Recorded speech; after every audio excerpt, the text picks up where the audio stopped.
Okay, I mean, you have read the title. Whenever we talk about Indian tech brands, it's either too much Chini in it, or we hear tall claims and then we see the product. Did anyone play this game? But when I talk about Lava, one Indian company who does very well in handset phones, like every 1 out of 4 handsets is a Lava phone. And when we did this video, where we saw almost every smartphone brand put ads in their budget phones, there was one name in the comments that kept popping up. So this is the new Lava Agni 4, and for starters, you get Dimensity 8350 UFS 4.0 storage, 66 watt charging, and all of these specs are good for the price. But the question is, how good is this phone?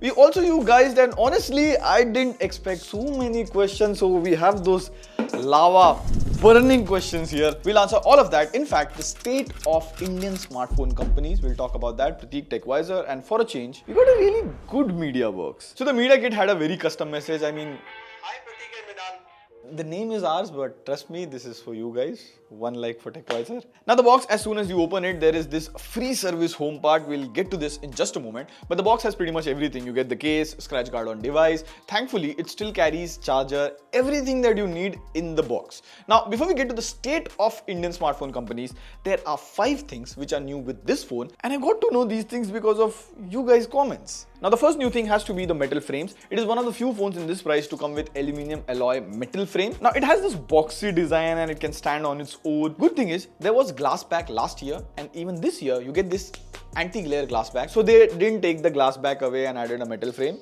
Both of them are there. There are 2 colors, but personally I liked this one here. You get an IP64 rating, so there's no problem with dust, but it can only handle splashes of water in rain. To be precise, it can handle 1 hour of rain. Now there were comments about the secondary screen on the back. It's not there. Instead, you get this robot looking camera island. It feels like it will wink. And you have this Agni badging inside. Now there are a couple of surprising upgrades. This year, you get an action key at the bottom here. You can single press to take a screenshot, double press to toggle flashlight on off. You can long press to maybe open the camera. It's all customizable in the menu. There are 100 plus shortcut combinations in it, and I like the positioning of this button. Like, not even once in these 3 to 4 days I have pressed it accidentally. Number 2, there's an oleophobic coating of wet touch control. So even when your hands are slightly wet, the in-display fingerprint sensor or the touch, it still works. So all in all, the durability or the build of the phone is more enhanced this year.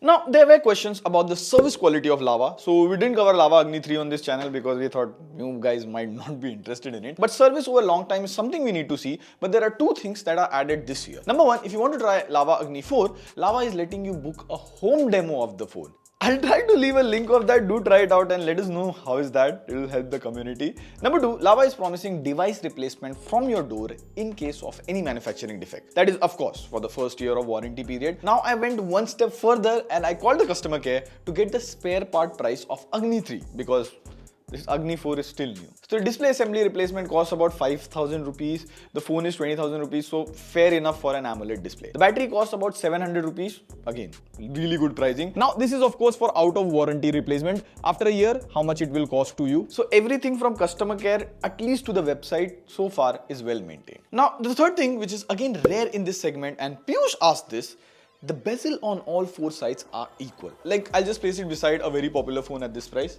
Have a look. Now, a lot of people might not know this, but in order to make the bottom bezel slim, you have to fold the display on the inside to adjust the circuit and transistors. That's why most of the budget phones have a big chin. To do that under 25,000 for Lava, that's crazy.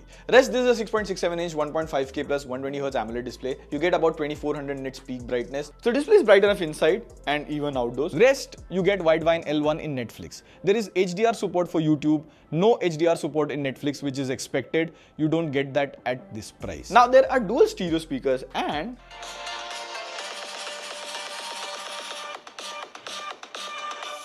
it's spicy. And it's loud. Now, you guys asked us to thoroughly test the performance, and I feel performance is the biggest upgrade of this phone this year. You get MediaTek Dimensity 8350, 8GB LPDDR5X RAM, 256GB UFS 4.0 storage. Now in benchmark, it almost scores 1.4 million on AnTuTu. That's one of the best scores in this segment. Even in 3D Mark, I got a stability score of 79%. This phone doesn't overheat. They have put a 4300mm square vapor cooling, liquid cooling system. Now I also did a storage test alongside a flagship phone, which is also UFS 4.0, and you can see the scores. It is definitely definitely UFS 4.0. Now I did a very practical test. I downloaded an app from the Play Store to see if UFS 4.0 makes a difference alongside a flagship phone. Both of these phones are connected to the same Wi-Fi, and if you see, it more or less takes the same time like a flagship. Now I did game a little bit. I downloaded BGMI, you get 60 FPS support. I played it for a good half an hour and you get consistent 60 FPS. Now a surprising upgrade is USB-C 3.2. Like, make it make sense. We had Oppo Find X9 launched the other day, which cost us 75,000 and had USB 2.0. This Lava Agni 4 has USB-C 3.2. Now you can connect it to an external display and maybe play BGMI on a bigger screen. But all in all, I feel performance is the biggest upgrade of this phone this year, and it is targeted towards users who want really good performance. Now the fifth surprising thing with this phone is software. Lava, if not the only one, is one of the few companies to have zero bloatware or ads in budget phones. Now this phone comes with Android 15 out of the box. As per Lava, they'll push Android 16 next year. Now to answer Vishal's question, the Agni 4 will come with 3 years of Android updates and 4 years of security patches, and there were a lot of questions on the UI. So first of all, it is all nearly stock Android. You get Google Photos as the default gallery app. Now you swipe down from the right, you get quick settings, and when you swipe down from the left, you get notification shade. Now the settings menu is slightly modified. You get a bunch of features. There's app lock to hide your deep down sacred chats in WhatsApp. And I like this one. You get anti-peep mode. Now you can darken the other part of the screen while keeping only a part visible, so that creepy uncle beside you in the metro doesn't read your pickup lines. All the best for that though. Talking about the metro, there's an anti-theft alarm. So if your phone is in a lock state and charging and someone pulls it from charging, it will raise an alarm. It will also ask for password when you try to shut down the phone. Very, very useful for Delhi. Me, Sayan and Mrinal, we have all had lost our phones in theft.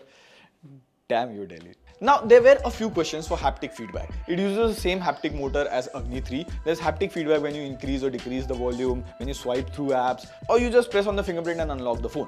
But the intensity is slightly high. Thankfully, you can reduce the typing intensity through Gboard, but overall, I felt there should have been an option in the settings or a slider to reduce the haptic feedback. Now, with all of that out, the newest feature is VayuAI, Lava's own suite of AI features. So basically this doggo stays on your home screen. You can tap on it and it does cute stuff. But when you long press on it, you can ask it questions. It replies back using AI. There's also a dedicated VayuAI app, so you get AI agents. So there's English AI agent. If I want to use flabbergasted in a sentence, give me a couple of examples. I was absolutely flabbergasted when I won the lottery. She was flabbergasted by the sudden marriage proposal. Tell me if you have ever used flabbergasted in a sentence in real life. Then there's also a math agent to solve your math problems. Now I know you can do all of this in ChatGPT, but if it's built in your phone in an app, you will more or less use this. Then there's the AI eraser, which does a really good job. There's an AI background remover, there's sketch to image. So the AI features are on par with other smartphones. In fact, sometimes better than budget smartphones. Now VayuAI uses Google LLM in the backend, and as per Lava, features that use Gemini are free for 1 year. I just felt since they have made so many AI photo and video editing features, it could have been separate. Now the only thing which a lot of people were concerned about is camera. So you get a 50 megapixel main camera with OIS. There's also a 8 megapixel ultra wide angle camera. On the front, you get a 50 megapixel selfie camera. Now the good thing is, the main camera can record in 4K 60 FPS, and even the front camera can record in 4K 60 FPS. Even some photos I took at the London event, they came out really good. In good daylight conditions, even the videos if you see of the London Bridge, they are sharp, they are stable. But some photos weren't that consistent in HDR, and at 2x, the photos seem to have a bit of over sharpening. But having said that, selfies come out very good. So all in all, in terms of camera, it's a decent phone. Now coming to the conclusion, should you get the Lava Agni 4? The Lava Agni 4 will launch for 24,999, and on the first day of sale on 25th November, you will get it for 22,999, 2,000 off on all banks. But considering RAM and storage prices is getting expensive this year, expect all smartphones to be expensive. For 22,999, a really good deal. Very competitive pricing, and I'm talking about price including offers. Now talking about Indian smartphone brands, see, all of us from the bottom of our heart would love to give our money to an Indian company, but time and time we have seen a company claims to be Indian and then tries to sell you an inferior product. So you pay for the Indian sentiment and in return you get a very below average product. With Lava, I'm happy to say that's not the case. This is really a good phone if priced right. And you know what was the loudest cheer at the event? When they said Agni 4 is also launching in the UK. Like, for the first time, an Indian company is selling outside India.